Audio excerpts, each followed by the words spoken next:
Hello and welcome to Cybernight's Flashpoint. So this is a game that hasn't appeared on my channel before, but over the past year I have probably put about 300 hours into it.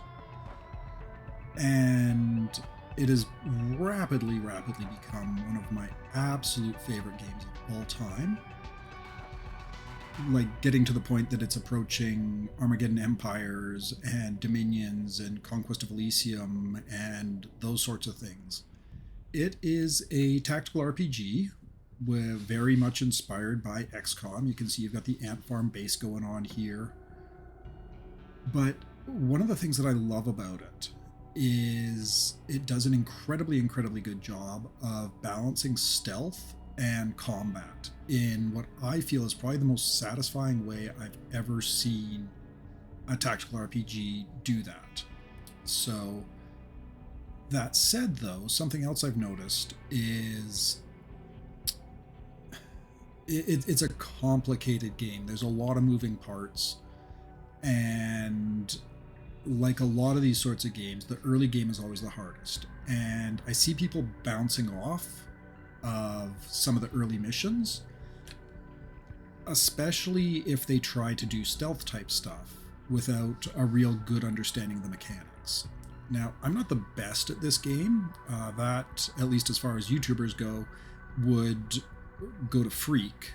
Freak plays games, and trust me, if you want to get good at this, you could do a lot worse than watching some of his playthroughs.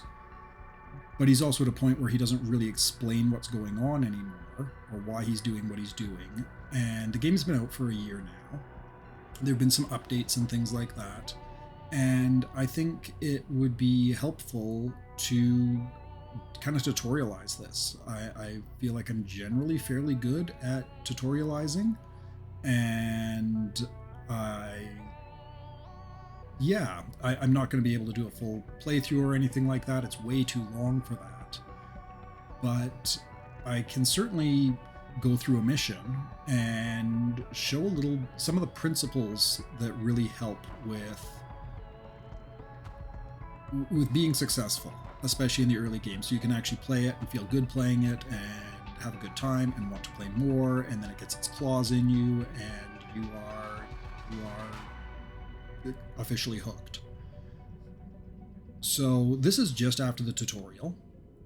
I've barely advanced the timeline at all. I just advanced it enough to basically wake my Cyberknight up and do the first conversation that has opened up Straylight Flip here. But I'm going to be playing through Mothball OP. This is the first mission that you're going to get, and I would highly recommend playing this first, certainly before Straylight Flip. It is hard. If you're playing the other start, there's a different second mission here, and Mothball OP is also slightly differently. This is the harder of the two starts, so if I can do it here, you can do it wherever. This is Null Deal, by the way. The other option is Syndicate Debts. And yeah, so talk a little bit about what I did with kind of my initial setup. You can see I'm totally broke, and I'm going to ignore all the stuff in here. If there's people who want it, I can maybe do a second video where I talk about like base building and stuff like that.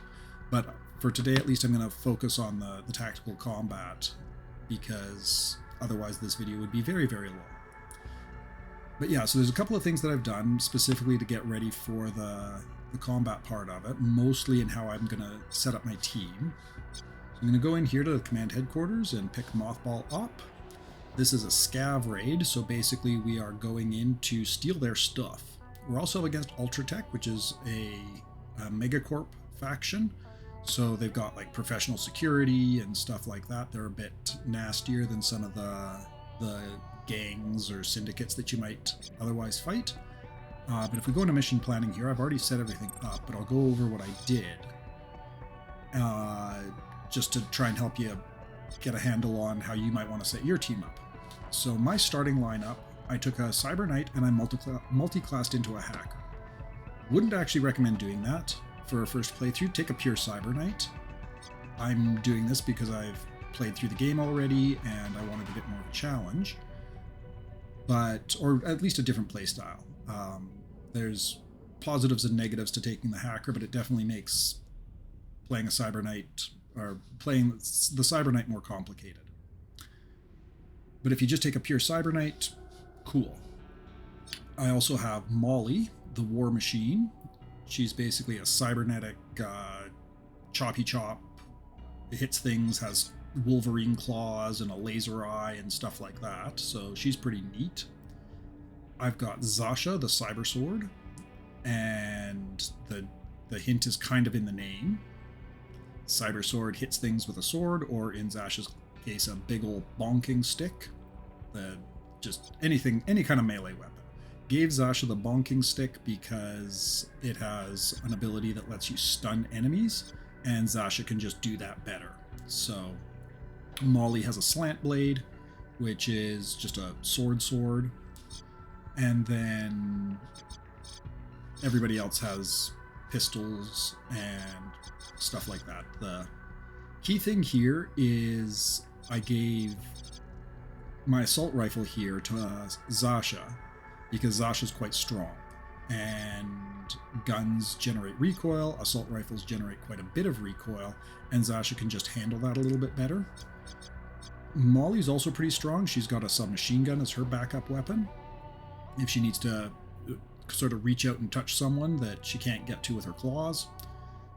Not really the primary goal with her though. And then for my Cyber Knight, I've got a pistol and just a submachine gun as a backup, mainly because I needed to put something in this slot, and it's early in the game and I don't have money. So, last character is my Vanguard. Vanguard's an interesting class. They are basically a stealth specialist. She's got a silenced pistol and a sword because she's actually pretty effective at sneak attacks in close combat. So gave her the sword for that. And then we get into their other items here. The two that I think are probably really, really important to pay attention to, especially in the early game, are shock mines, because this will stun enemies. And if things go badly, if you end up in a situation where somebody's going to start shooting at you, or an alarm's going to get raised, or something like that, being able to throw a shock mine at that person makes them just stop being a problem for a turn, and you can figure out another way to deal with them. So, and it does say it's a mine, but if you throw it so that it lands on them, it will automatically detonate and stun them immediately. There's another alternative to this called Dazzlers that basically works like point and click. You click the button and then click on who you want to stun, and it stuns them. This is incredibly useful to the point that I feel like it's almost essential, but it also opens up a bit of a design flaw, at least in how the game is set up, because to buy these you have to either have August, the Scourge, as a starting character on your team, or you pick Midnight as your face. And so when you're building out your starting team, you have to pick at least one of those two characters in order to access somebody who will sell you more shock mines and Dazzlers. I suggested to the devs that they actually split the Dazzlers away from the shock mines and give them to somebody else to sell, like Origami Joe, who's a contact that everybody starts with, but that's neither here nor there. If they don't change it, I will probably mod that once the modding tools are released, just because having a reliable source of stun is very, very important, especially in the early game, and especially if you're a newer player. So, but that's a total tangent. But you will start with some shock mines regardless, even if you don't take those, but you will have a limited number of them and no real way to replace them. So just be very careful with them if you don't have either Midnight or August as a contact, or as a starting character. The other one that's really important that you're basically guaranteed to start with is Hyper V-Caps. This is a combat drug. Click this button, and for the next 3 turns, you get extra evasion, which means you're less likely to get shot, higher initiative, which means you go faster, you move faster, and you get an extra move point. Which, yeah, can solve a great many problems in a great many situations. Other than that, the only other kind of different thing that I have going on here, I've got some bandages just in case I do end up getting shot. It can be good to have these. Also, Molly, some of her abilities, she'll hurt herself. So in case I use those, I can use a biostitch bandage to patch her back up. And then the other thing I have is called a biorecycler. This will just delete a body and prevent anybody from finding it or the security AI from realizing that Bob hasn't checked in a while. Not sure how it prevents the security AI from wondering where Bob is because you've just turned him into goo, but it does. So this can be really helpful for maintaining stealth, though sometimes you do kind of want bodies to get discovered and things like that, but we'll get to that later. Another really important thing before you get started is if you go over here, for the first 20 days you can retrain everybody. So you can see my skill tree here for my Cyber Knight. This is the Cyber Knight half, and then here is the Hacker half. These are both hacking skills, they make that go easier. And then the Cyber Knight end of things, the most important thing I would recommend doing is at the beginning of the game, respec your Cyber Knight and make sure you pick up Tactical Surge. It is a button that you press and it gets everybody an extra 2 action points. And you can level it up as you go through and you get extra initiative, you get extra move points, stuff like that. But this is probably one of the most well, I wouldn't say essential, but certainly one of the most useful skills to put on your Cyber Knight, because anytime you can get more action points, you can just, shoot more dudes. And like with any sorts of games like this, any kind of tactical RPG, the more often you can act and the more actions you can perform in a turn, the better off you are. Other than that, he's got this skill called Look Ahead, Quantum Look Ahead. It lets you predict enemy movement, is its primary utility. It does also debuff their initiative, and again, you can upgrade it with more skill points to make them move slower and stuff like that.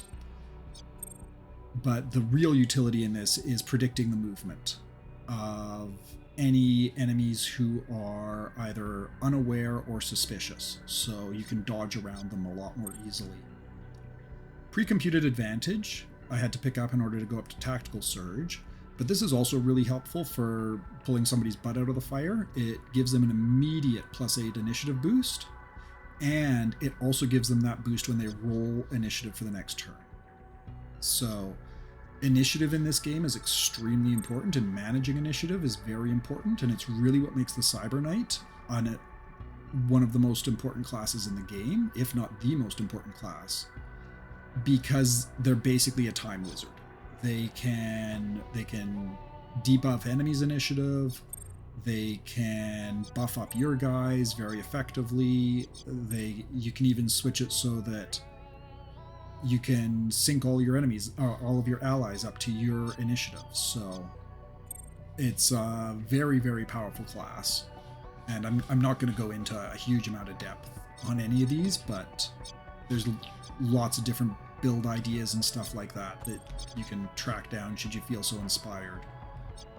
For the Vanguard here, the Vanguard specializes in disabling security devices. So this skill here is Lure, which is basically a guard manipulation. You can drag guards off to a different place that you're not going to be, and they'll go poke around over there for a little while you run past them. Silence, it lets you move silently, is kind of its primary thing. And then I have put a point in here which gives them a chance to do a stealth crit, or gives her a chance to do a stealth crit, which can be absolutely devastating. And then Crash Kit, this is the device disabling skill. So I've expanded out the radius, I've given it extra charges. This is a really important skill. You make sure you always have at least 1 or 2 people on your team who can take down security devices. The Cyber Knight has that as well. In Security Scramble, they can disable a security device here. They also have it on the hacker side of things here. with some of the other classes that you might take. Like if I go in here and I take a look at multi-classing, the Agent EX has Line Crawler, which allows, again, is a very similar principle. And then there are some other more specialized skills, like the War Machine has an ability to, somewhere here, overheat and detonate a proximity mine, or disable a camera or motion detector. Similar but more limited, some of that sort of stuff. I think that's about it for who has device disabling skills, but the key thing is to make sure that there's at least 1 or 2 people on your team who can disable devices. What else? My War Machine. Yes, my War Machine. I've built her up here. She's got this, which is Stun Strike, which, if you remember what I said about how important stuns can be, this is a really useful ability to have. You just, again, somebody's causing you problems, you hit them with Stun Strike and they cease to be a problem. It is important not to rely too much on this. Some enemies, like guard captains, or grunt captains rather, drones and others, can break stuns, but I'd say for 80 to 90% of the enemies, stunning them will buy you a turn to deal with them. Other than that, she has this ability, Crimson Vector, that is basically a charge ability where she charges in and hits people with her cyber claws. And then I also gave her Clawmaster, which lets her use her cyber claws more effectively. And I'm working up in order to get the AP cost, the action point cost, reduced, so she can hit people with her claws for free, which is, again, if you think about how important action points in these games are, free attacks are excellent. The Cyber Sword, in a lot of ways, operates pretty similarly to the War Machine. They have a charge attack called Slash Slide, which will actually have an AoE effect. You can hit multiple enemies. They've also got this improved Power Slice. This is actually why I gave her the Bat, because the improved Power Slice will cause the stun from the Bat to last for 2 turns rather than 1. And then Choppa is a way to, when I kill somebody, I can get some more action points. But very, very low level right now. Everybody's level 1 except for my Cyber Knight, who is level 2. I'm not even bringing my Wire Ghost along. She's sitting here with no equipment whatsoever. Because you can only take four people, and my Cyber Knight can do the hacking thing just as effectively as the Wire Ghost. Oops. Just as effectively as the Wire Ghost. And 2, I'm trying to get ready for a upcoming mission, Stray Light Flip, where there is no hacking, and it is a very, very challenging mission. So having these guys leveled up a bit more is, I feel, quite important. But yeah, so that's the team, and we're gonna go get into this.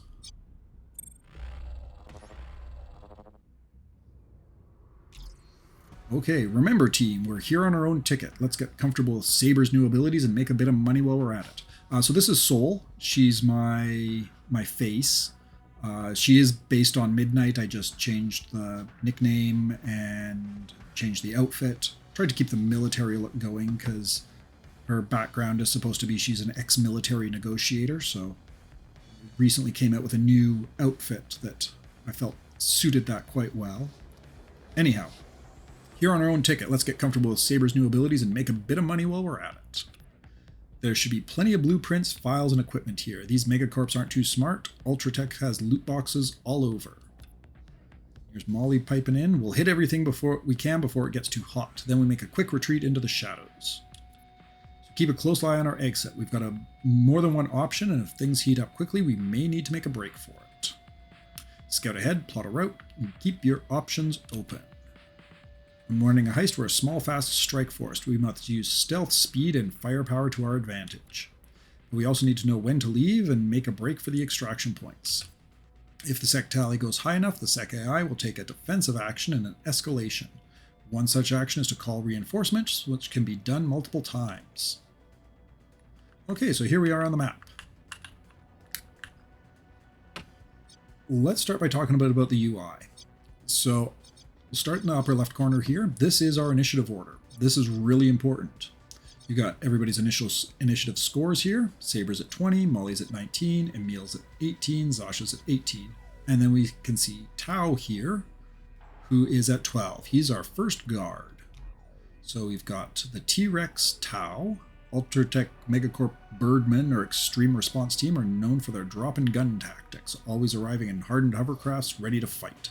Trained as assault soldiers, these T-Rex are not particularly good at patrolling, guarding, or defensive fighting.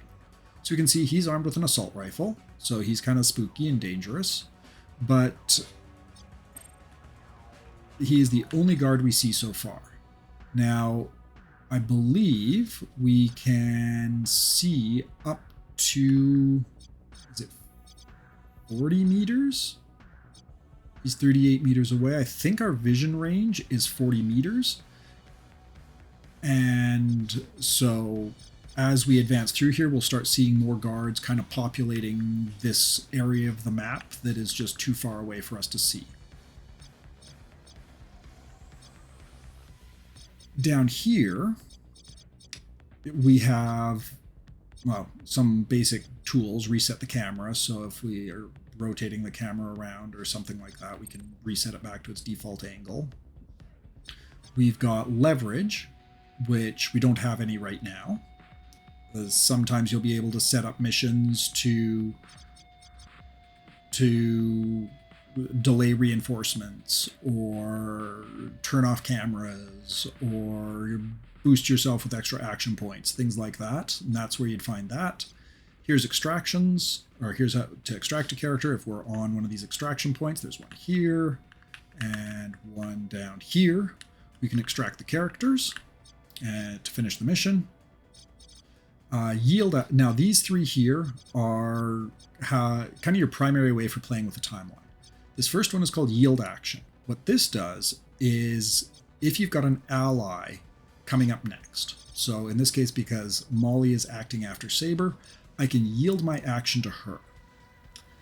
And so this will automatically bump Saber's initiative to 1 less than Molly's. So it'll bump her from 20 to 18, allowing Molly to go first. The next thing you can do, now you can only do that once per turn. So you can delay 1 time per turn, and after that you're kind of stuck with where you are in the order without using something like pre-computed or something like that to further manipulate the initiative. And generally speaking, when a turn starts, you do want to spend some time thinking and looking at, like, okay, who's acting in what order and why do I care about that? Or how can I manipulate that to my advantage? The next one is delay action, which reduces your initiative by 10. And very often, this is something you want to do. One of the very first principles of this is to allow, or what I think is a very good practice in this game, is to allow, in most circumstances, guards to take their turns first. Because if they've already acted, then you can engage them or do whatever, and they won't have a chance to react until the next turn. This also leads to this, which I'll get to in a second. Because the last button here is just end turn, which is fairly obvious. Now, if you have any leftover action points, that will apply as a bonus to your initiative roll. So because she's got, normally her initiative roll would be 10 to 20, but because she still has her full action points, it is 16 to 26. I'm not going to do this, but it is there as an option. Now up here, this is representing the security AI. Now, in sort of the canon of the game, your Cyberknight has a quantum computer implanted in their spine. And one of the things that this does is it screws up and it jams the security AI. So if you are wanting to... Normally the security would sort of recognize, oh my gosh, there's intruders here, and it would direct the guards directly to them and engage them, and it's a very, very effective way for the security AI to, or for these megacorps and stuff like that, to sort of secure their stuff. They hand over a lot of the thinking to the AI, and then they have these guards sort of running around following orders. But the Cyber Knight, what makes them so powerful, in game at least, in canon, is they are able to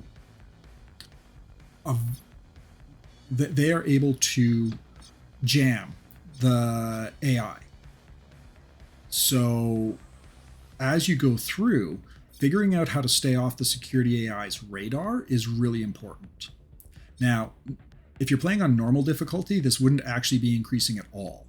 I've upped the difficulty a little bit because I'm familiar with the game, so it's automatically going to be increasing by 1 point every turn. Normally, early on, this would not be increasing at all, and it would only be responding to security incidents, or only be increasing based on security incidents. Now,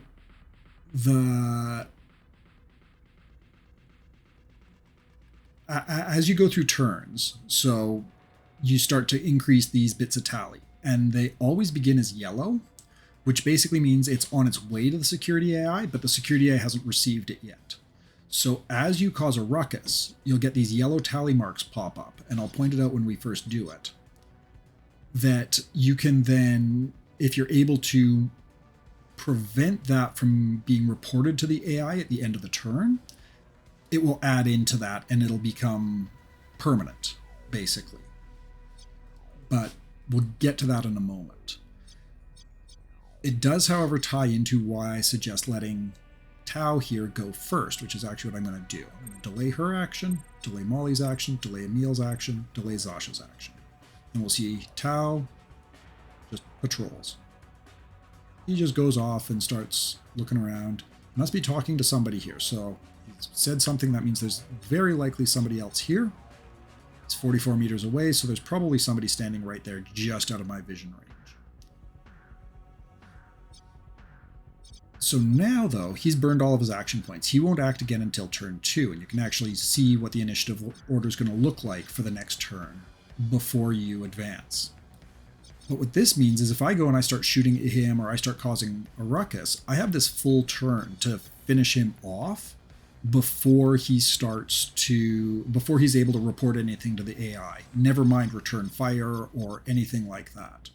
So if you're in stealth, always or almost always good practice to let the enemy act first. There's certainly times that you don't want it to, but if you're ever moving before an enemy, make sure you've got a reason for it. Or at least if you're moving before an enemy who doesn't know you're there. As soon as you're loud, you want to act first. But as long as you're not loud, let them take their turn. Now, next thing you're going to want to do is start planning out where you want to go. And you've kind of got two options here. So we're starting here, and all of these are different loot boxes. So we can either circle around this way and exit out at this exit, or circle around this way and exit out at this exit. I might go for this one as an exit because there's more cover here. I can run up here, I can deal with some of this while security level's fairly low, but it's open. And then after that, I can go back this way, cut through the building, and exit out here. There's also two matrix hosts. There's this one here, which is going to control some of these security devices along here. And there's this matrix host here that controls some of the other security devices. You can see here, when I hover over it, there's these blue lines. That means that there's a node in this matrix host that I could disable this motion detector or disable these laser wires. And likewise here, there's a node that'll let me disable that pressure plate or disable these laser wires. Maybe that camera? Camera doesn't seem to be connected to anything. Ew. Sometimes it can be a little tough to see what exactly it's connected to.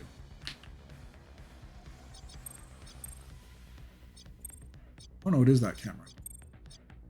And those laser wires. So these laser wires are not connected. That camera, however, is. And to do that, you just click on here, press H for inspect, and then you can click through. Now, another key thing is the H key. That actually reminds me of it. If you don't have that selected and you press H, see how it turns all of the highlights and stuff off? You do still see the camera and the motion detector and stuff like that, but all other highlights get turned off. Then here, you see the loot boxes and everything like that. And then if I press it one more time, it's a little bit tough to see, but you can see it also has the guard's vision cone as well, which can be very helpful for, again, just predicting movement and knowing where you can move safely and stuff like that. So, plan is we're going to go up this way. And you got two methods of movement. You can either crouch and move quite a bit slower, but quietly, or you can run and move a lot further, but noisy-like. So what I'm going to do with Saber here, because I'm going to want her moving pretty quick, I'm going to advance her up to here just to see. Yep, like I said, I figured there was another guy here, and I am going to use Quantum Look Ahead here. Again, less interested in the initiative debuff, though it is certainly helpful. More interested in being able to predict their movement for next turn. So this costs 0 AP to use. We're just going to predict their movement. Now you'll see his initiative went down to 14, his went down to 10. And if I hover over them, you'll also see it'll tell you where he's planning on going next turn. So what this means is, and this prediction will always be accurate, okay? Unless he becomes alert, which would change all of the calculations, he's going to just, he's walking a couple of steps this way and he's turning around to face that way. And this guy looks like he's just turning around.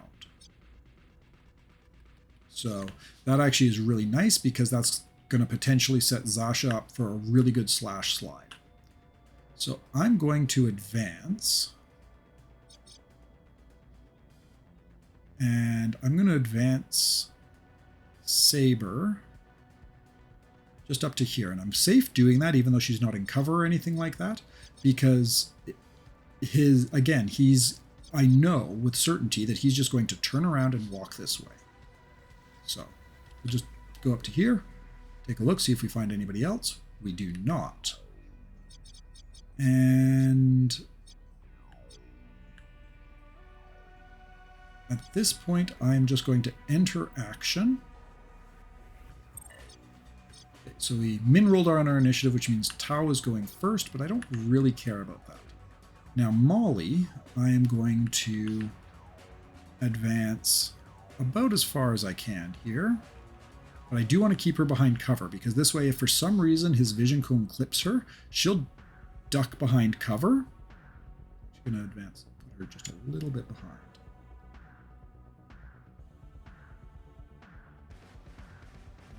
We'll advance down here.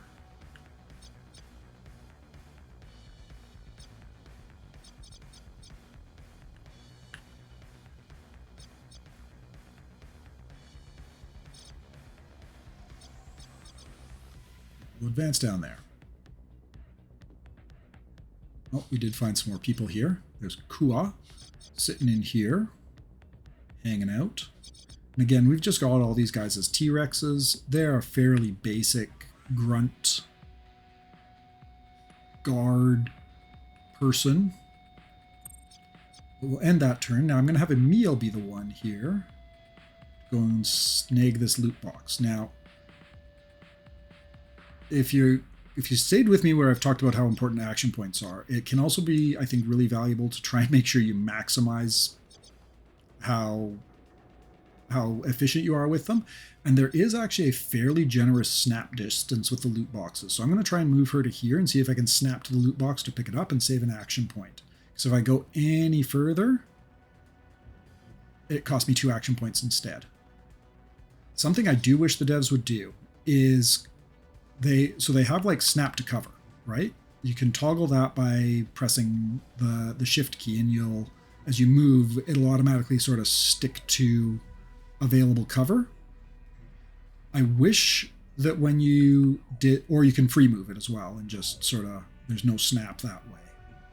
Something I kind of wish that they did was have just a little bit of resistance when you reach the end of a movement point or an action point. Just so you can, like, okay, if I move to here, like, I'm barely even twitching my mouse and it's switching the action points. Whereas if there was just a smidge of resistance there, that'd be really nice. Let's try and get as close as we possibly can. And again, just really would help with situations like that. See if we snap. We do. So we got some files here, personnel files, research reports. These are all good for money. We've got a smoke grenade crafting blueprint, which is less useful. And you're probably better off just buying these, but we will take it all. Now, Emil still has her 5 action points, and she's just going to run up this way.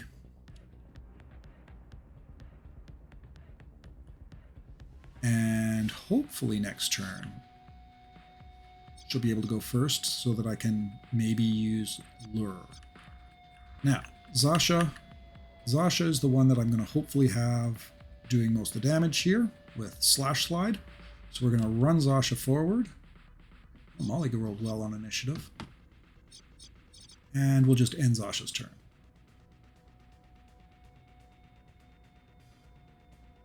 So you can see cameras will rotate as well.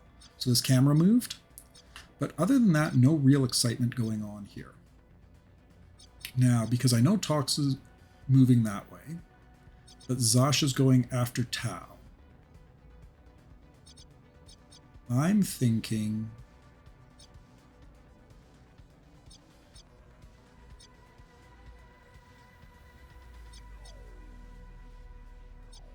well, let me give this a think here.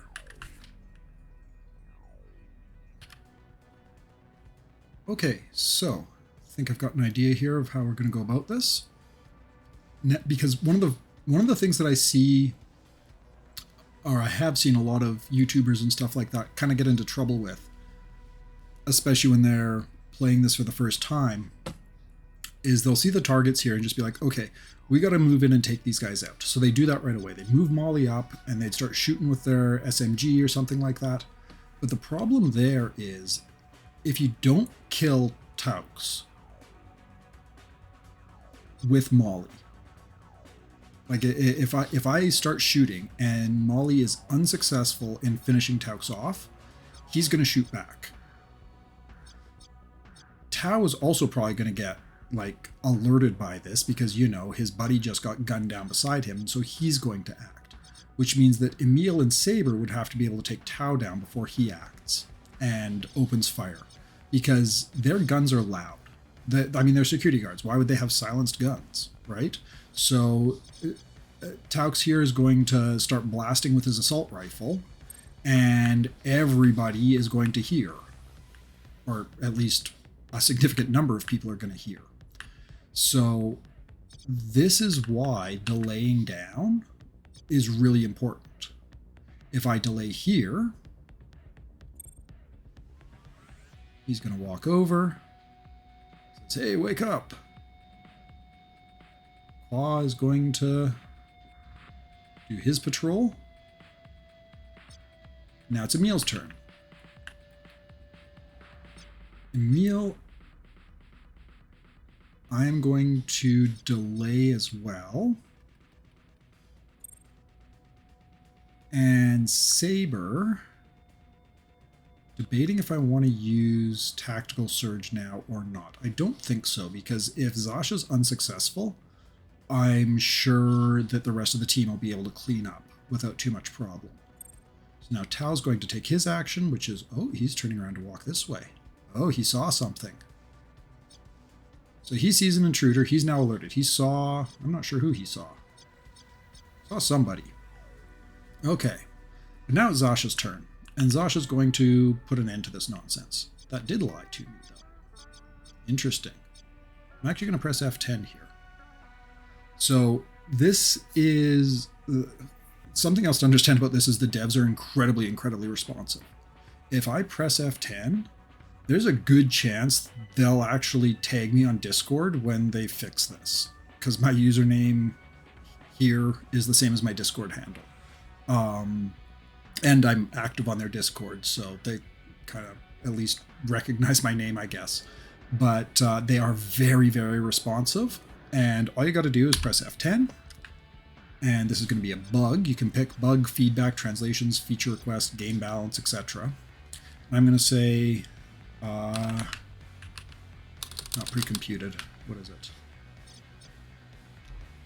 Look ahead.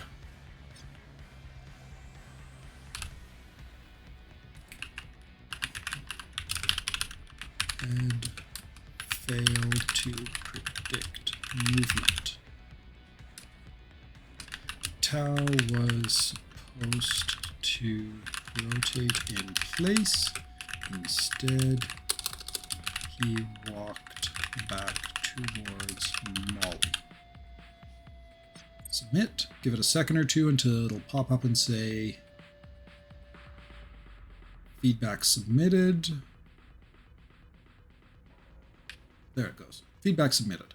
Just that sends them a screenshot and sort of the save state so they can see what went on. It'll let them rewind the turn, go back to the prior turn so they can see Tau's movement.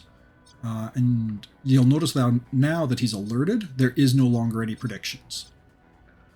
Taux is suspicious because Tau just told him, like, oh my gosh, there's something here.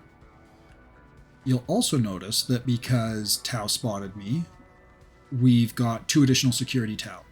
If I don't deal with Tau before the end of the turn, he's going to report that to the security AI. And then I would be sad. But what we're going to do now is I'm actually going to pop Zasha's Hyper-V caps here, because that's going to increase his movement. Sorry, Zasha is canonically a female character, but I'm going to advance real close here. And I'm not in range for slash slide. Okay.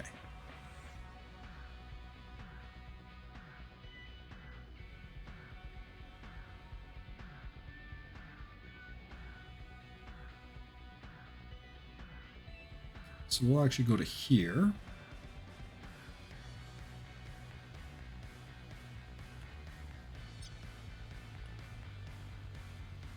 Downside to not having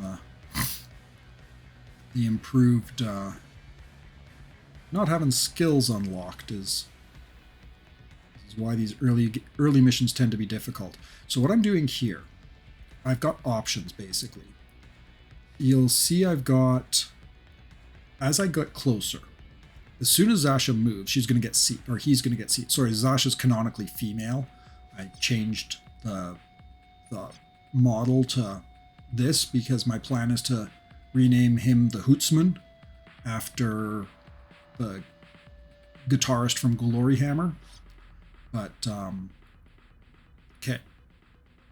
So the other thing you'll notice here is as I'm moving this around, there it shows me Zasha's going to get seen right away.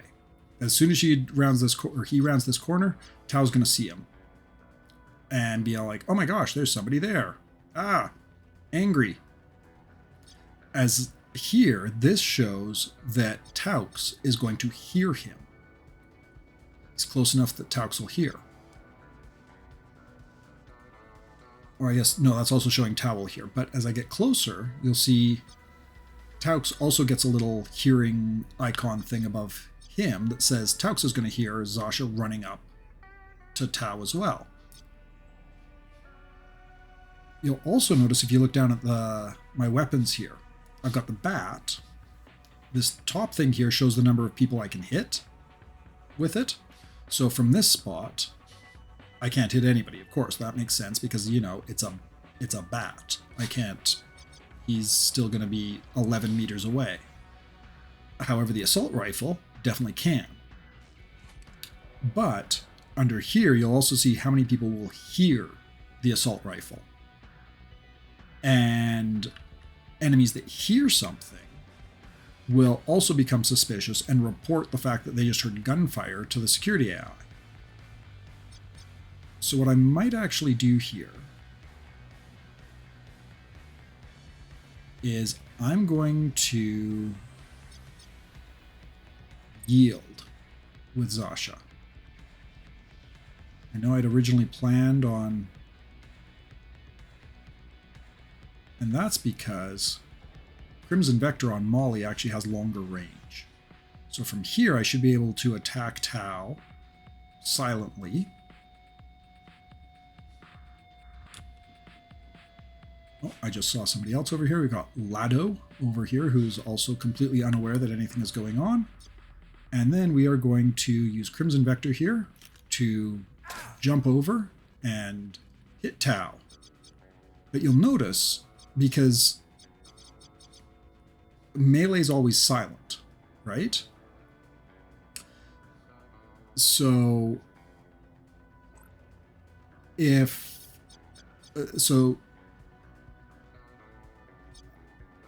Taux here still has no idea that there's anybody in behind him.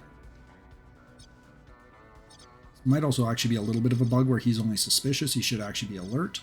But now to finish him off, I'm going to swing my sword.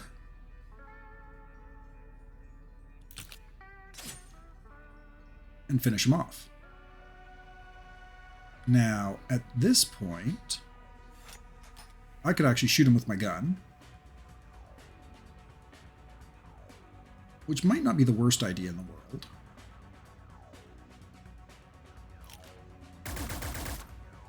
Shoot him in the back, and he's like, oh my gosh, I've just been shot. And you'll see the security tally jumped way up again, right? Because he just turned around, saw his he got shot, turned around, saw his dead buddy, and saw Molly standing over his corpse. So, but Molly's done for this turn. Now, Zasha might actually rely on Zasha's assault rifle here. 95% chance to hit. I like those odds. And I can get 2 shots off if she moves to here. So we'll do that.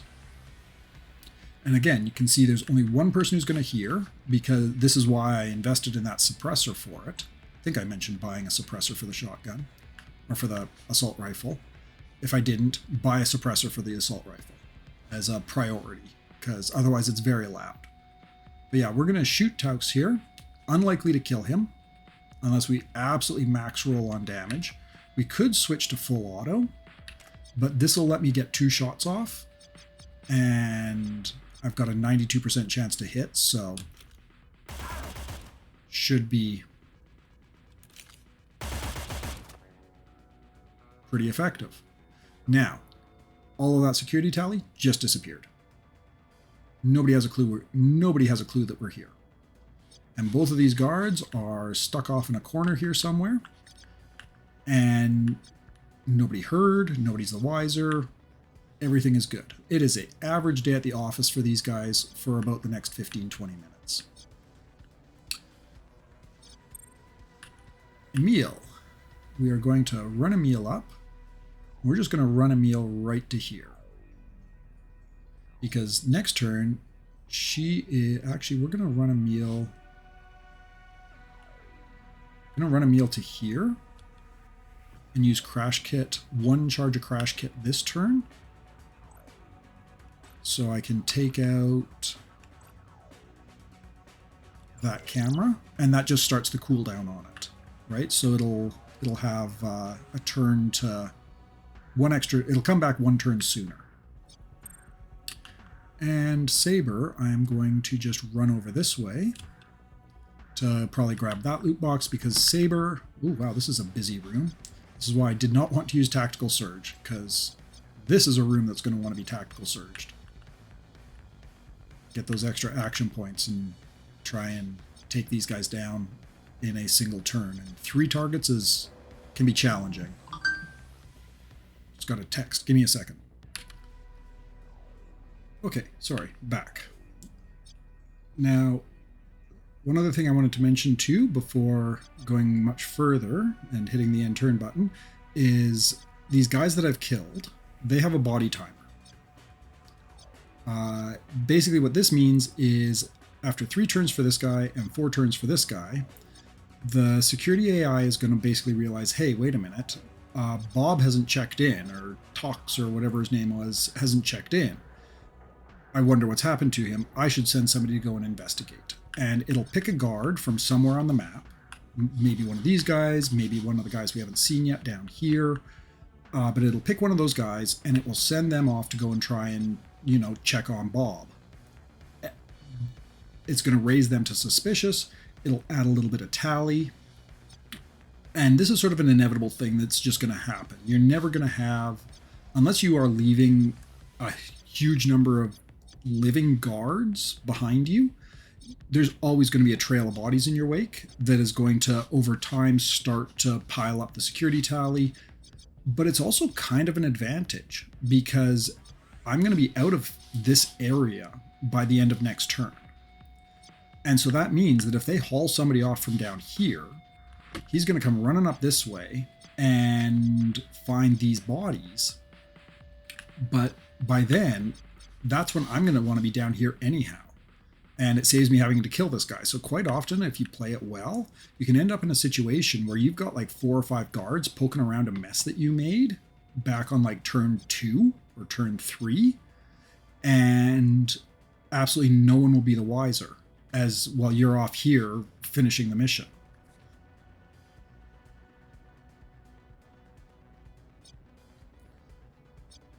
Okay, but yeah, let's end Saber's turn here. Zasha's up. I'm gonna have Zasha just run. Oh, and here you see how if he gets too close, that guard will hear him. So let's actually he'd be safe there. And I'm worried if he comes popping up this way, it might get me awkward and out of position or something like that. So I'm going to take advantage of the fact that Zasha has all this extra move speed that I kind of wasted. Didn't need it last turn. So I'm going to just take advantage of that, run Zasha up here, and have him grab this loot box. So I got an Echo Cutter. This is a device disabler that I'll be able to equip after the mission, and some more files. So we'll take that. Now we're just going to end just patrolling around in circles. Everybody else we're going to delay. Emil won't be able to delay, but that's okay because she's going after Molly anyhow.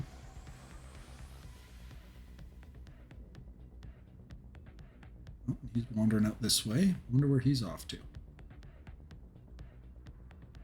Hey, wake up. Not much happening. Oh, that'll change. Molly, we're going to run right up to here. Because the vision cones work, like it uses basically ray tracing style physics. So if this guy were to turn around, he'd be able to see Molly, but if she ducks, he wouldn't. Because he's looking up, right? So I'm going to be kind of ballsy. And we're just going to run right in here and have faith that now Emil is going to crash kit that.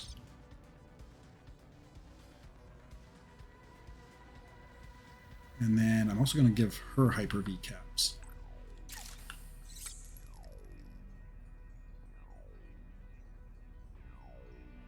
Oh, this is ugly. Well, maybe I'll be able to make it out.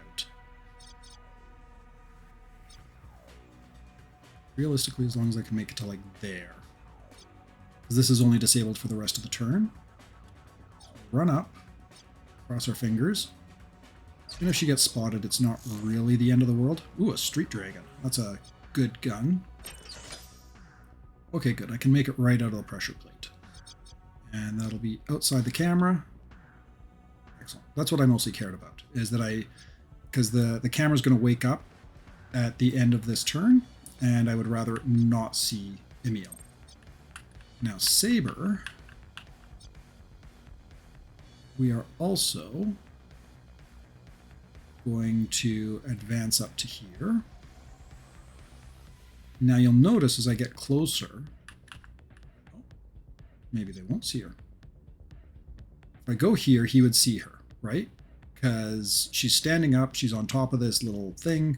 He's like, ah, there's somebody running around on the little balcony. But if I go here, he doesn't. So do that.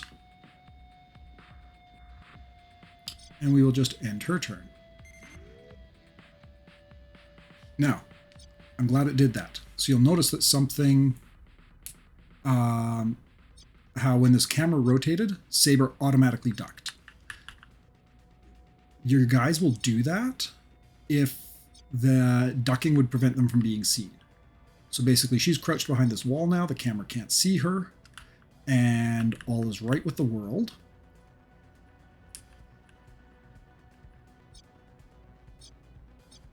Zasha's up now. So I might actually move Zasha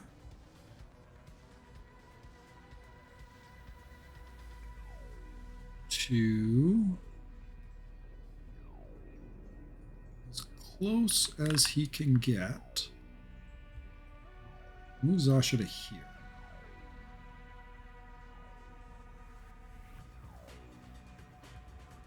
I'd like to get Emil up here before they all act, because I would love to use her skill to try and drag these two off into over here or something like that. Ideally maybe here, then Zasha could run in and bash them with a bat. We'll see. Should be able to.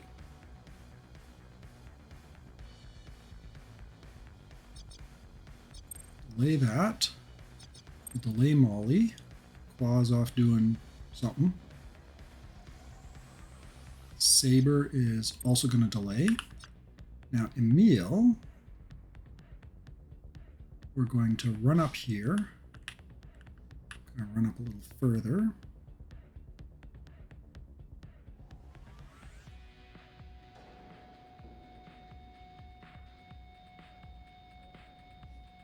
You can also preview like where you're going to be able to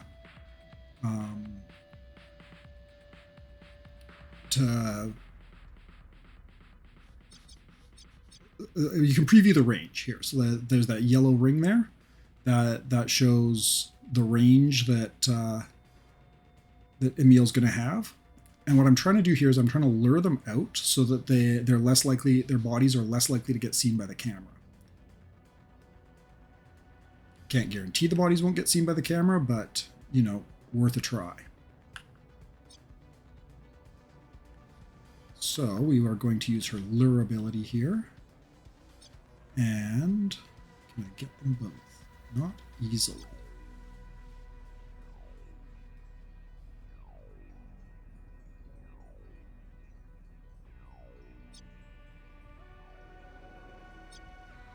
Let's try to get that. Okay, so now they're facing the other way. So we're going to delay her action. Lando's going to investigate around here. And ideally... Oh, no, turn around, go the other way. Boo. Sega. Hopefully go close to... No, you're not doing it. You're not cooperating. However, they should both be out of...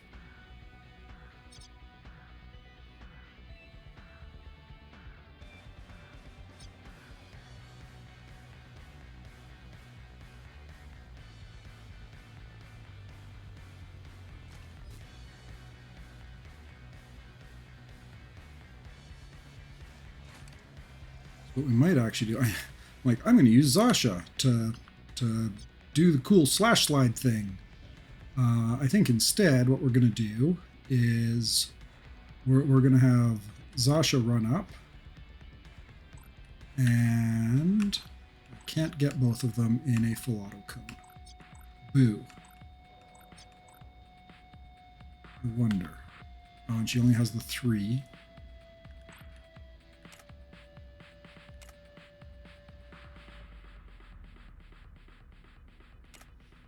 Let's delay. Let's see what Molly can do.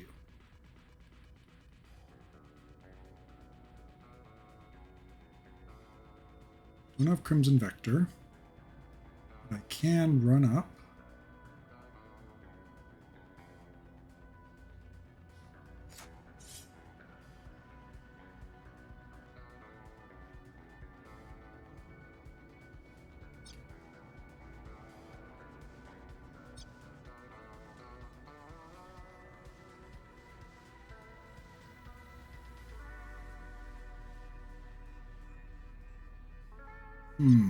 How do I want to tackle this? We're going to use our Hyper V caps, the extra movement.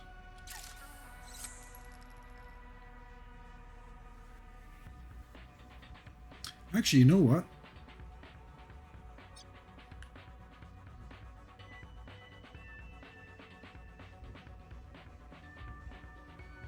We are just going to... Lotto's going higher in initiative.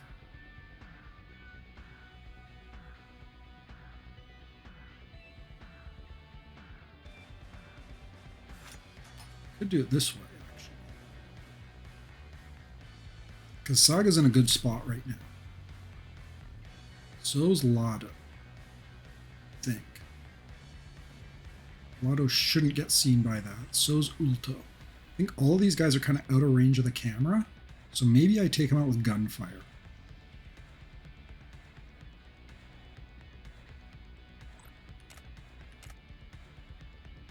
Okay, so I'll be able to get 3 shots.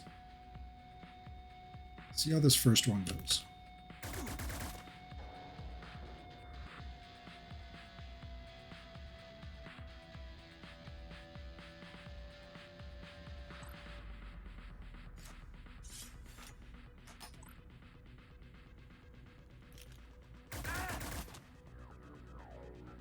So now this has a cool ability called Rapid Fire that lets her attack with her last action point.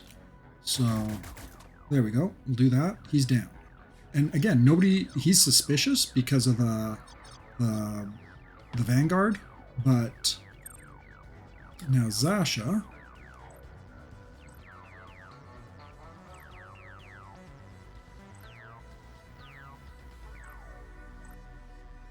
Can't delay Zasha anymore. Well, maybe then, so you can see him. I shoot Ulto. Ulto's in a good spot. That would result in a security escalation, or not escalation. It would result in it would cause a security report. So maybe what I'll do is we'll just run Zasha out to here and end her turn, and then Saber, we are going to shoot Ulto here.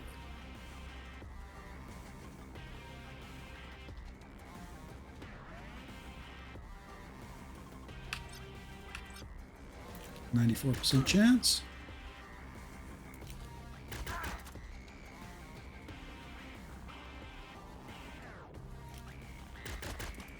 Got him. Okay. So, Lado's suspicious here. He's just had his 2 buddies killed around him. We'll just have Emil run down this way and end her action. Oh, good thing I didn't get Lotto there. Okay, so Lotto goes next. Lotto's almost certainly going to see this body and go running off that way.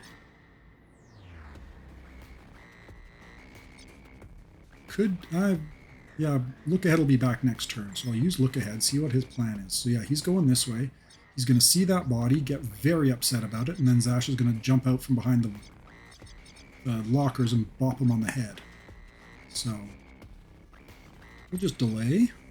Delay with Molly. Lotto's going to turn around. Found a missing guard! Oh my gosh!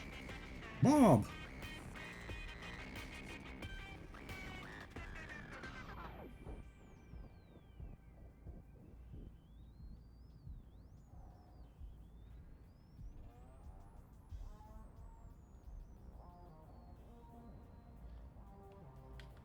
Now what I might actually do is...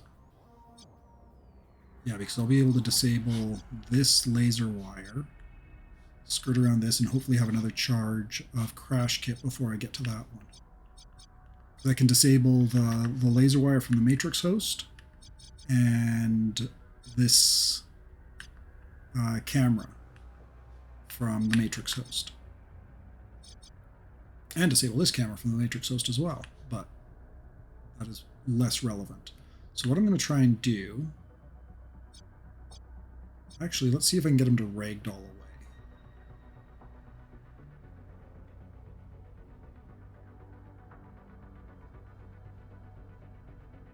So advance down to here. 95% chance to hit. Oh, the dog's barking at something. Might need to go and sort that. Try to get Lotto out here first. Take Lotto out.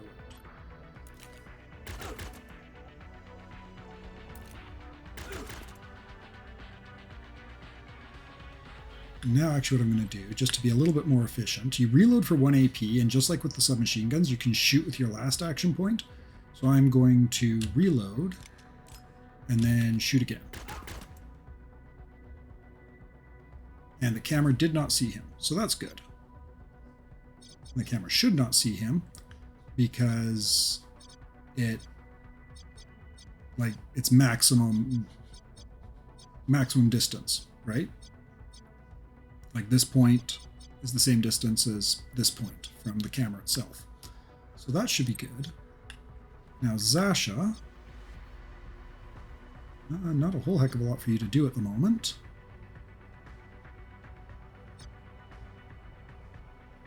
So we'll just advance you down this way.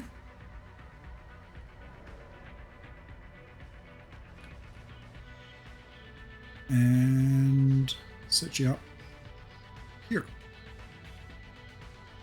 We found another guard. Nell. Hi, Nell. You are not likely long for this world. You'll notice when the guards are patrolling, you can see their vision cones as well. So that's helpful in figuring out. We're just going to have Saber come running across this way, and we will advance her basically right up to the edge of this pressure sensor, so that next turn she can go in and start hacking. And you'll have to give me a moment because I need to go and sort out my dog. Okay, so I'm back. Dog is barking again, but hopefully he settles. End her action. We're on to Molly now. Likewise, we'll have Molly come running up here and hide behind this wall, because Qua here is going to keep wandering in circles around this. I might try to gun him down as well, but we shall see.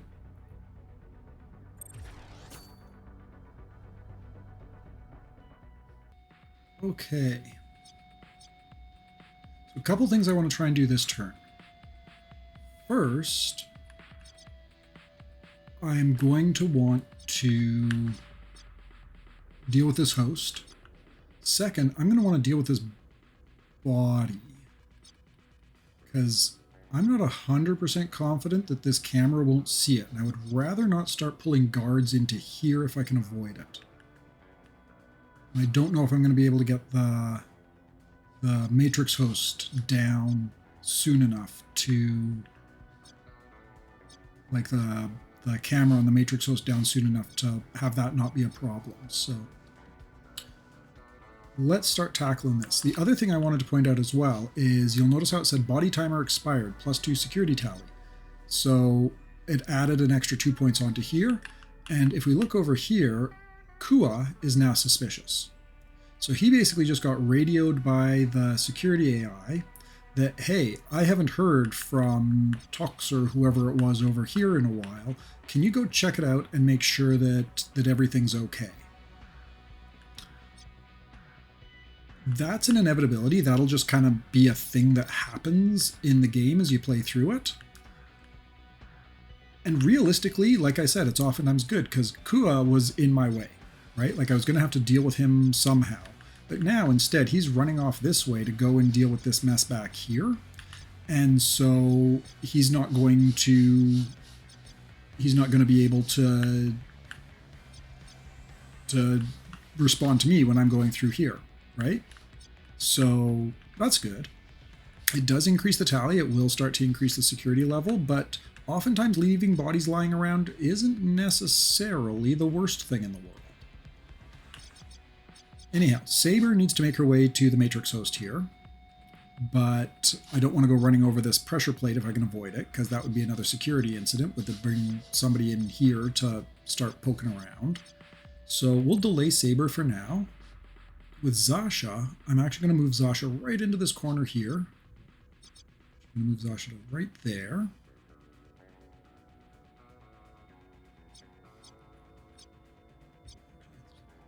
I can do it with a single point. Maybe. Should be able to. And then I'm going to use her biorecycler, or his biorecycler, to just zap that body, so it's not a problem. And then we will run off this way. And hopefully Kua won't see Zasha. We'll end that turn. Now Emil is going to, her main job is going to be to, at least at the moment, to deal with this security plate. And then she's also going to run past and pick up this loot box. Now, I've been watching this camera, and the way it does is next turn it's going to face this way. The following turn it'll face that way. I'm probably going to have to disable it as well, which is not ideal. I'd rather save the crash kit charges, but is what it is. But we'll disable that, and then we'll have Emil run as far as she can in here without crossing the camera line. You'll notice that if I am going to trigger a security device, it'll tell me in advance, so that's good to know. But we're going to run in here, and then I can make it into cover over here, so that should keep the camera from seeing her. And the next turn, if it does turn this way, I'll disable it, go snag the loot box, and get out of the line of sight of it. Molly will have just delay for now, at least. Now Nell is kind of staying put. Qua is, yep, he is off to go and check out what's going on that way. Cool. So Saber, we're going to run in and start the hack.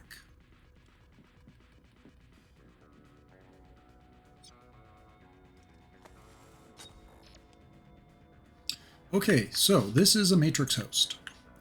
These are all different nodes that you have to go through. Some of them will be firewalls and security things that you just have to break through. Others will hold loot. There is a CPU in here somewhere.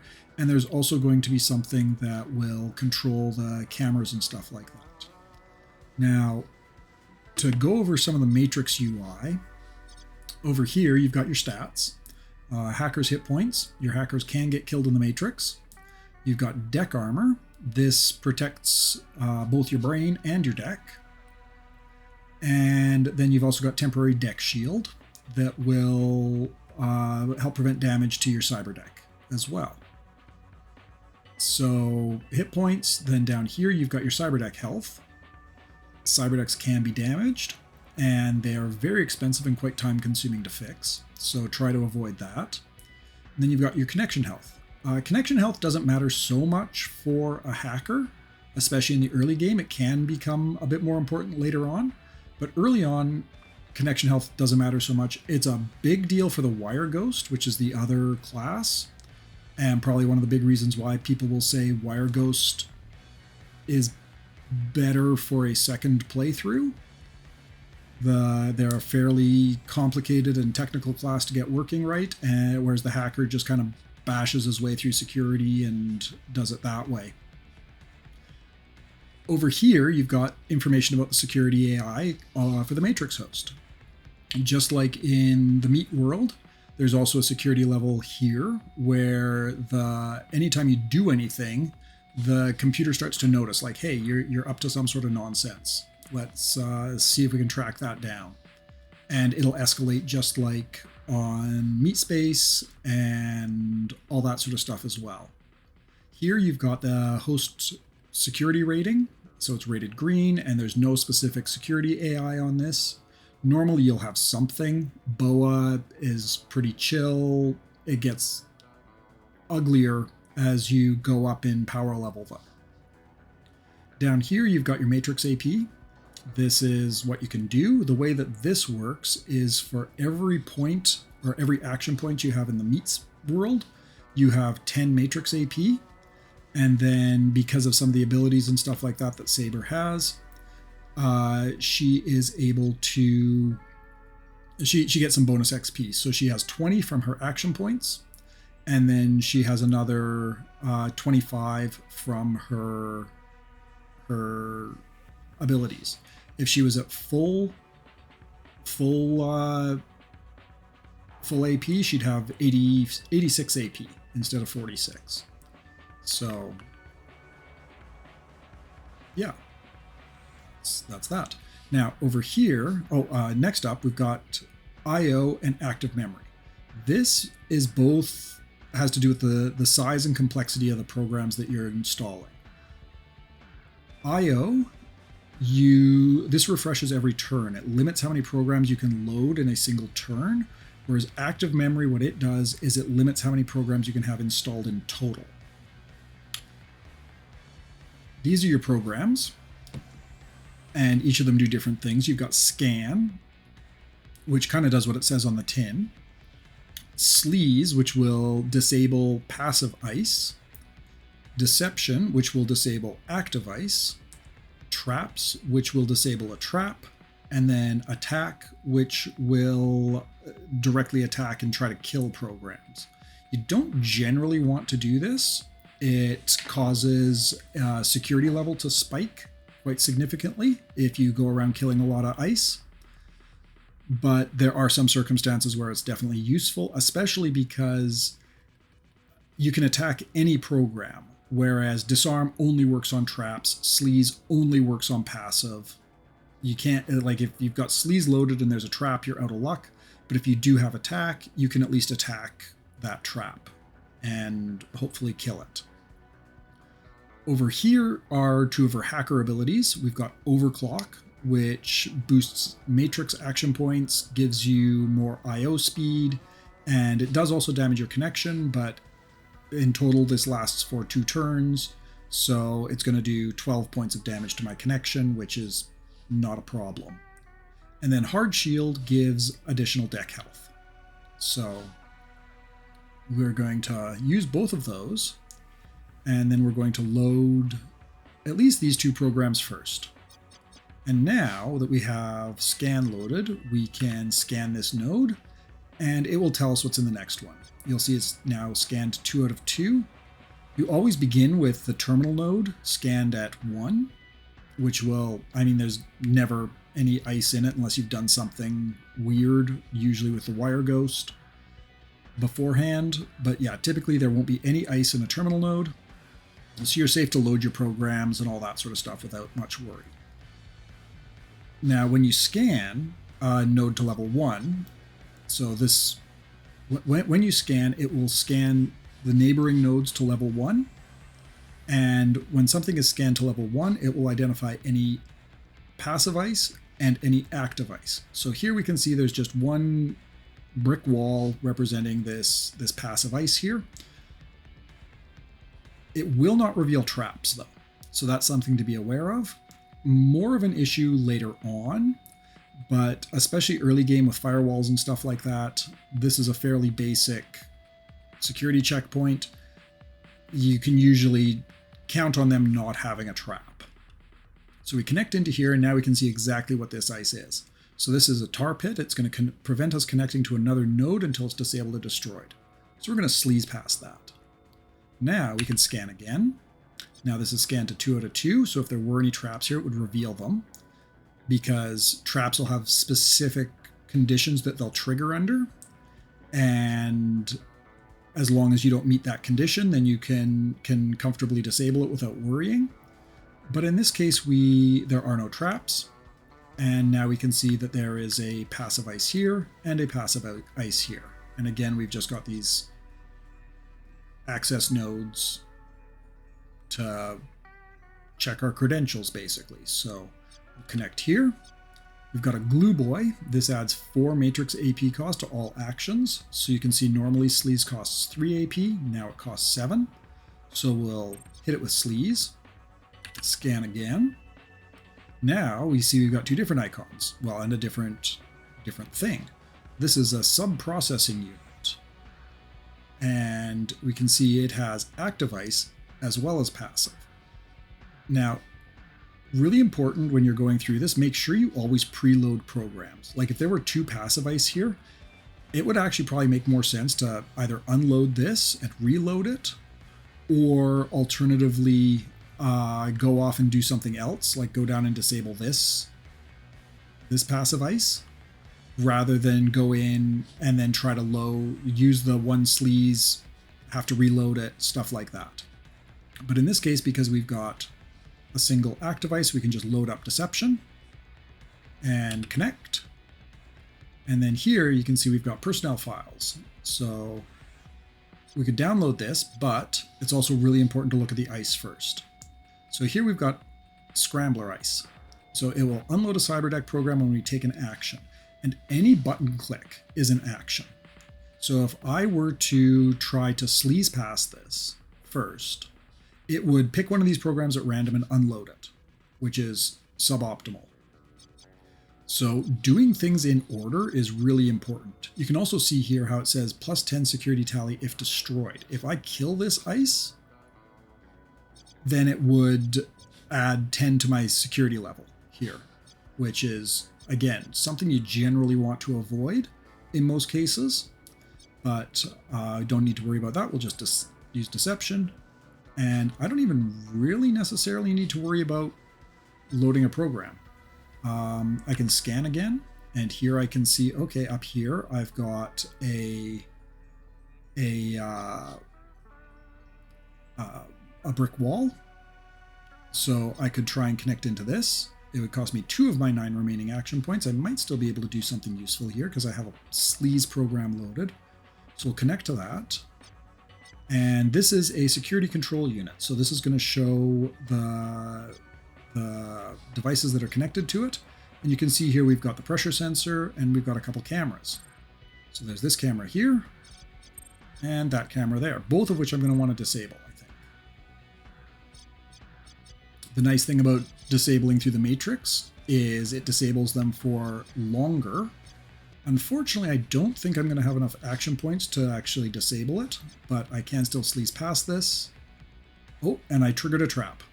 Okay, so I triggered this trap.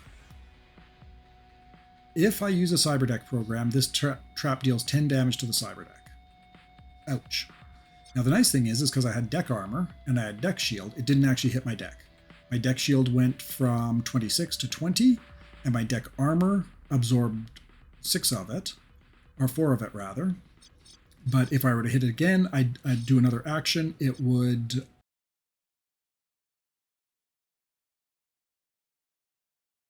it does still start damaging my deck, but I'm down to 4 action points, and I guess we're gonna have to end the turn. I can't load any more programs. I'm completely out of action points. I'll end the turn for now. Molly, I think we're just going to have stay put. And we're on to turn 6. Oh, so we've got an escalation and we got reinforcements coming in. So another body timer expired, so they're going to be sending somebody else off. It's going to be Nell here. Nell is probably also going to run off this way to go and check out the bodies, while these guys are going to go somewhere. We'll have to find that out. Figure that out. For now, at least, we will delay Molly down. Back to Saber here. Load this. Disarm that trap. And now you can see we can hack all these devices. So for 5 AP, we'll hack that pressure plate. We'll hack this camera. We'll hack the other camera. And at this point, I'm going to connect back here. I didn't grab this personnel file before because I wanted to try and save the action points in the hopes of doing something useful there, but I can grab it now. I was also rather foolish and I forgot to load programs before going back here, so that's a bit of a waste of time. And my headphone batteries just went low. Started to die. Give me a moment. Okay, apologies for that. But yeah, so I've got my sleaze loaded now. I've got my scan loaded now. We're going to connect to here. And we'll connect into here. Sleaze past this. Scan, and you'll see here we do have another trap. So when you scan to something, scan something to 2 of 2, you'll get, it'll reveal the traps.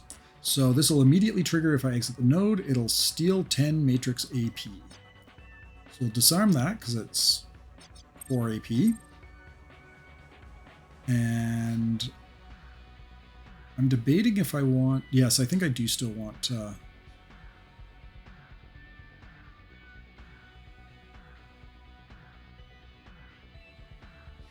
And now what I'm going to do is I'm actually going to unload Deception and reload it.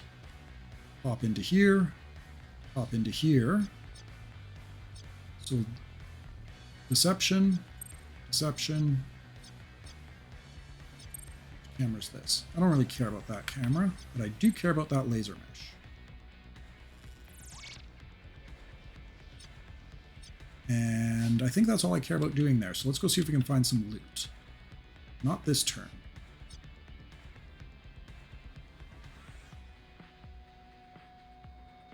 Because she's done her actions for now.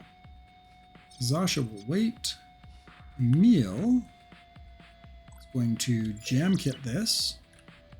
And then we will hopefully be able to snag this loot box. That's a good loot box. Nice armor blueprint, an auto mag. So like that's a better submachine gun. Some biostitch bandages. We'll take all that. And then we will start running back this way. So now you'll see that this pressure sensor is disabled for 4 turns, as is that camera. As are those laser wires. So that's nice. Molly will delay. Let's see what Nell's up to here. Nell's going off that way. That is fine. Oh, this guy just found a missing guard, so he's going to run over and be like, oh my goodness, there's dead bodies here. Ah, terrible. And those guys are standing in a corner. Okay, not sure what they're up to.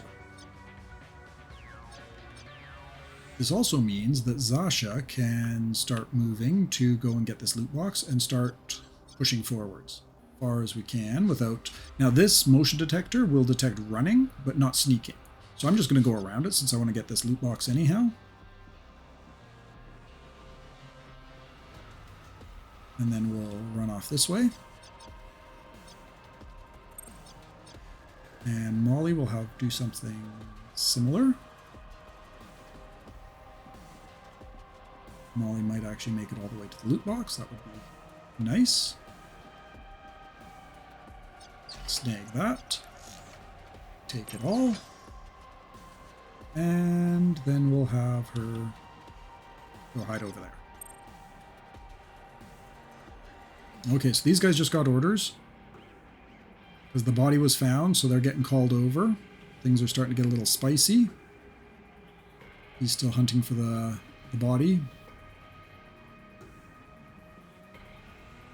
But you can see how leaving a couple of bodies behind can actually be kind of helpful.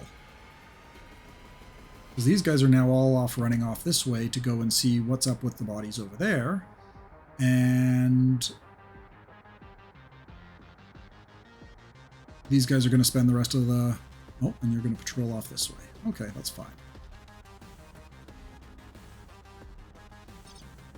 So Saber, let's see. So we still have our... I'm actually going to load Active Ice just in case here. Because if this is just like prevents programs from being loaded and there's Active Ice there... Oh, no, don't want to unload. I'll load the anti-trap as well. Let's connect in here. Yeah, so it's just, it prevents program loading. So since I've already got that, everything loaded, I can just, you know, pop in here. Deception, deception, scan. And here we got some loot.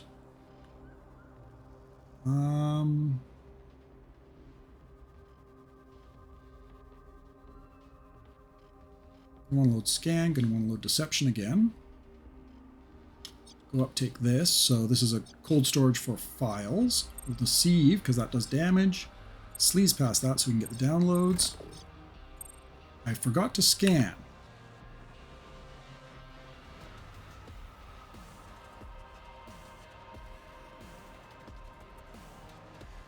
And then down here, we just have deception to do, and now we'll do a scan. See, there's a trap, but it only triggers if we load a program. So we just won't do that, but we'll get the blueprint. Now this is the CPU. I don't know that I really want to mess with the CPU. There's probably something cool back here, but I figure I'm starting to run behind the rest of the team anyhow. So I'm just going to disconnect, and we'll have Saber run off next turn to go catch up. And we'll just have Zasha and Molly come down here.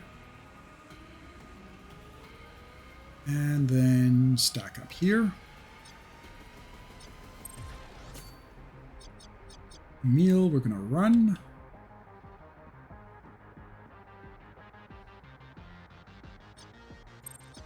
And Molly, we will also have just stack up by the door.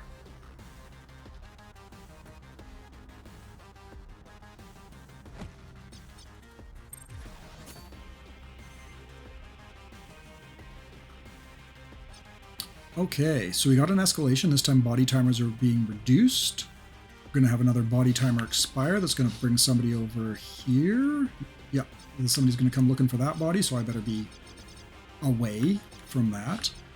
Might be this guy, and he might choose to come this way, in which case we'll have to ambush him. But for now, at least, we'll... Why is the Sekai glitching? Someone there? No, they just had heart attacks at the same time.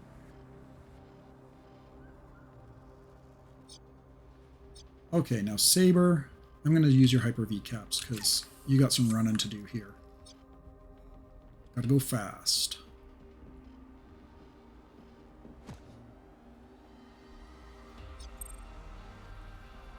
Oh, yeah, he's coming.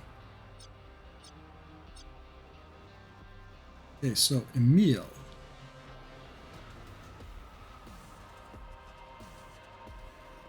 You got one more turn for Crash Kit. That's a complicating... It's going to complicate life a bit. He spotted Molly, so he's alert now, and you can see everybody's very upset about this.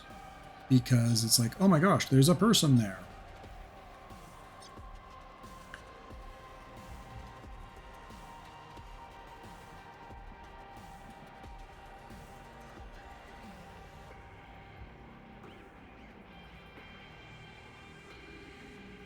Okay, we'll just have Molly delay. Now, I wonder... You want to show off at least something with Zasha here. So if I go to here... Zasha would not be able to... Latu's not doing anything till next turn. Can I Crimson Vector to you? Maybe?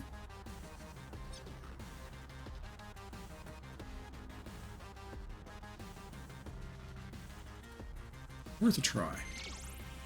Oh.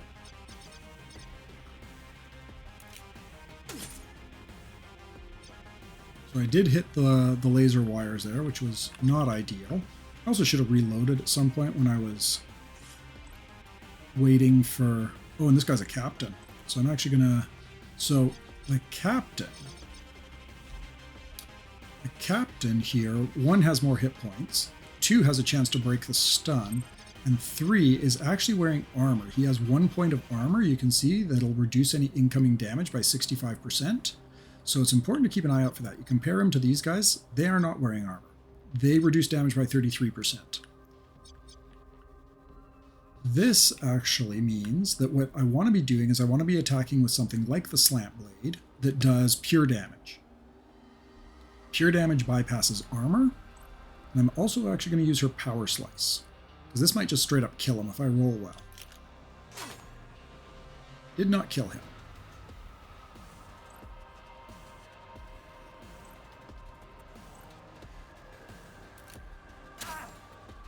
Now she's out of action points. That's suboptimal.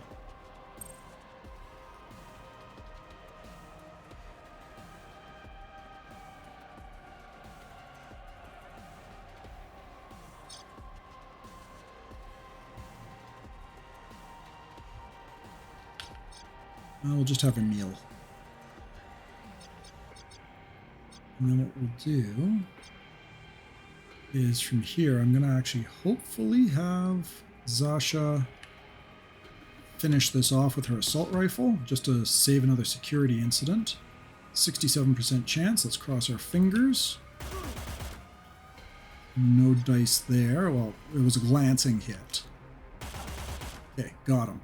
Good. That was unpleasantly close. If Zasha had missed with both of those, then I would have gotten security reports, and all of these guys would have come running back towards me. I probably would have had to avoided hitting this Matrix host. As it is, though, that somebody's still probably going to get alerted because I ran through these laser wires, but that'll be one enemy. So...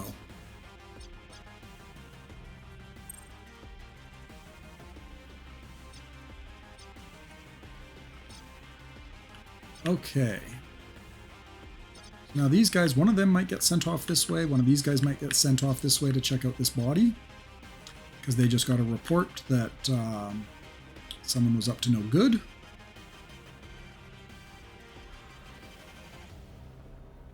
And we'll go this way.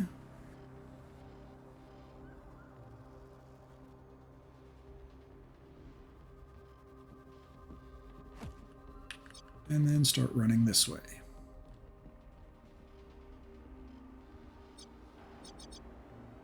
Like that. Just have both Zasha and... Where's... Oh, he's the one coming off to... So Nell is going to be the one coming to check out the...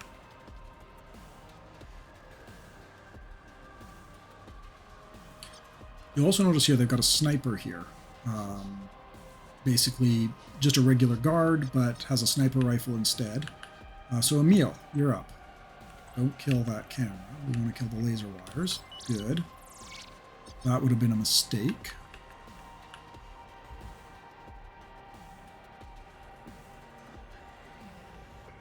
We'll just have Emil advanced there.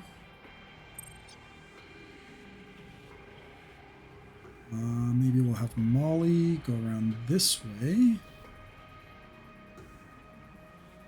Try and snag this box. Take all the stuff. And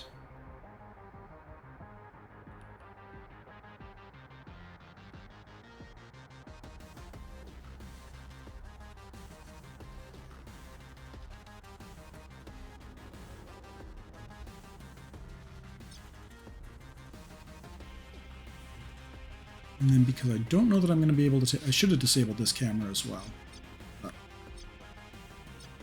c'est la vie. Yeah, end of next turn. It still probably wouldn't have helped much. It'd be too long to get across the map. Zasha, though, I'm going to run right to here. There is a blind spot directly underneath the cameras, so if you hide out there, you can not get spotted. And then Saber, we're going to go see if we can't grab at least a little bit of loot out of here. It's always worthwhile to try and take all the stuff. And the nice thing is my talents have refreshed, so I can pop those again.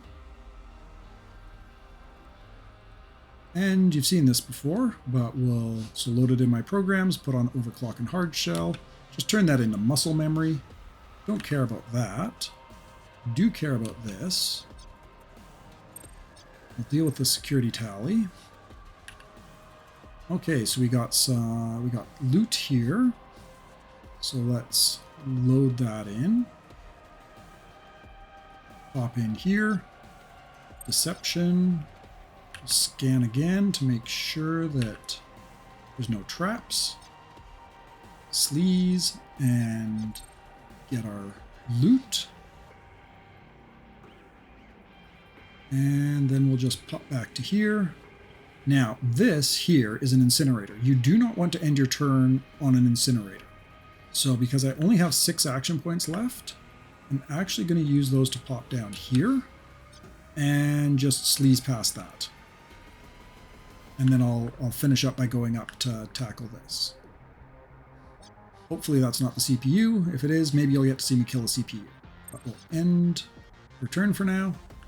Emil, we'll have you go stand right here. The camera shouldn't be able to see you there.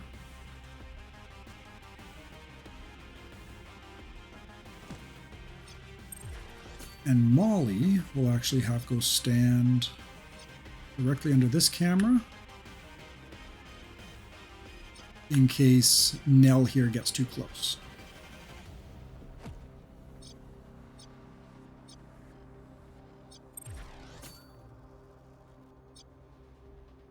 And now Zasha, we'll just delay, see what they're up to. Oh, maybe he got distracted by something else. They might just spend the rest of their time kind of puttering around here, not entirely sure what to do with themselves. That does happen sometimes. It would be very nice if that was the case. Yep, they're all just hunting. Cool, so Zasha, you hang out there. Got another body timer that's going to expire, but the camera did not see Zasha, as I'm sure you noticed there. You can actually see the security log here, where it'll tell you everything that's going on. So we'll just delay. Scan. Oh, no, it's another incinerator. Okay, so let's connect. Deceive. Scan. Oh, it's the RCUs. I don't care about those. Is there no CPU? Let's load that back in. Receive. Okay, so that is the CPU. I'm not going to bother with that. We're actually just going to pop back in here. Be careful if you want to disconnect that you're not going to do a hard disconnect. And now she still has the vast majority of her action points available. I will just delay her down. Molly will run to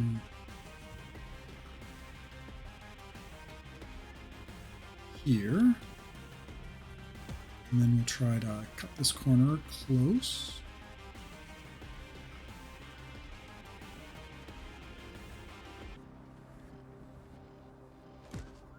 Tuck Molly back there. End our action.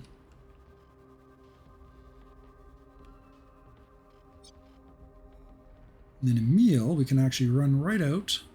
Oh, she will get spotted if she goes that way. So same deal. We will try to dip through there and then just run for our exit.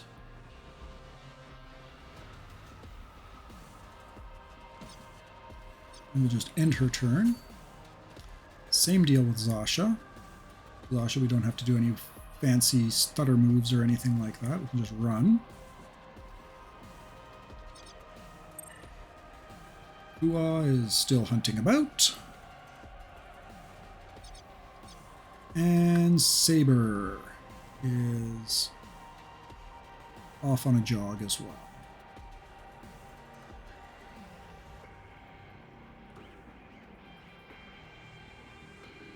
Nope, suppose Saber... No, Saber can't. Okay, so this is likely going to rotate again. Delay, and now with Saber, yep, we can make it right out. We're just going to run for it. And then we'll just yield her action and see if Molly can make it. And if Molly makes it onto the square, then the mission's done. Victory! There we go. So we finished the mission with everybody hiding off on the other corner, or hunting around on the other corner where we first made our mess. And yeah, that is how I would go about trying to stealth a mission like this. But yeah, so we're on the way out now. Time to count up what we were able to steal. We've got some sorting and tagging to do here, but in the meantime, well done, team. That went as well as it could have. Or that was a rough road. It could have gone better. I'd say we did pretty darn well. Apart from Molly accidentally walking into a laser fence. I don't think that Ultratech really had any idea who hit them. The flow of hard currency, the lifeblood of the new Boston zone. There we go. So everybody leveled up. Emile got a code name here, Whisper. You can change that. Whisper is actually a pretty decent one for her. You can see we got no money because nobody hired us to do this. We just, went to go steal stuff. But we did get a whole bunch of loot that we can turn around and sell. Eventually end up crafting. Stealth Tech Vest might be helpful. So yeah, lots of good stuff. These consumables that we'd be able to use in the next mission. You notice I did struggle a little bit with having enough charges based on Emile alone.